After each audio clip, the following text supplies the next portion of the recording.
시청역 역주행 사고에 이어 일주일 새 서울 도심부에서 고령 운전자의 교통사고가 잇따르자 안전대책이 필요하다는 목소리가 커지고 있습니다.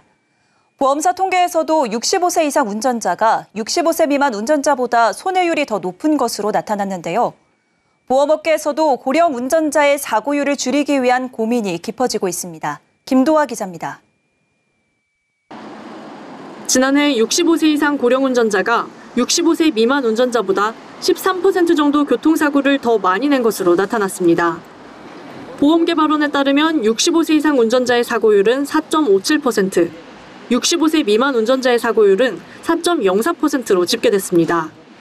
65세 이상 고령 운전자의 사고율이 1.13배 더 높게 나타난 겁니다. 게다가 65세 이상 운전자가 낸 교통사고는 피해자 수도 더 많고 사고 피해자의 중상 비율도 더 높았습니다. 65세 이상 운전자가 낸 평균 피해자 수는 2.63명으로 65세 미만 운전자가 낸 사고의 피해자 수보다 많은 것으로 분석됐습니다. 교통사고로 다친 사람들 중 중상자와 사망자가 차지하는 비율을 나타내는 사고 심도 역시 65세 이상 고령 운전자가 낸 사고에서 높게 나타났습니다.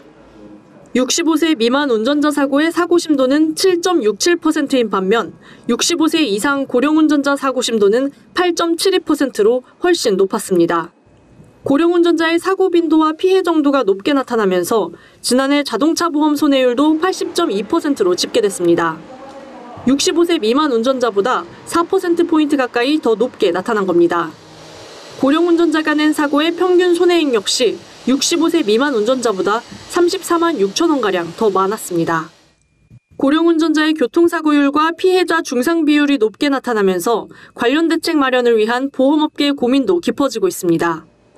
손해율로 생각하면은 고연령자 운전 제한하는 거는 그쪽으로 가야 되는 것 같기는 한데, 그렇다고 해서 또 고연령자분들도 고객의 한 분에 속하잖아요. 뭘 반납을 하는 걸 강제성을 주는 것도 또 아닌 것 같고.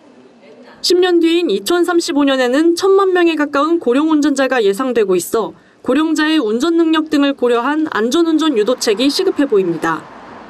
서울경제TV 김도아입니다.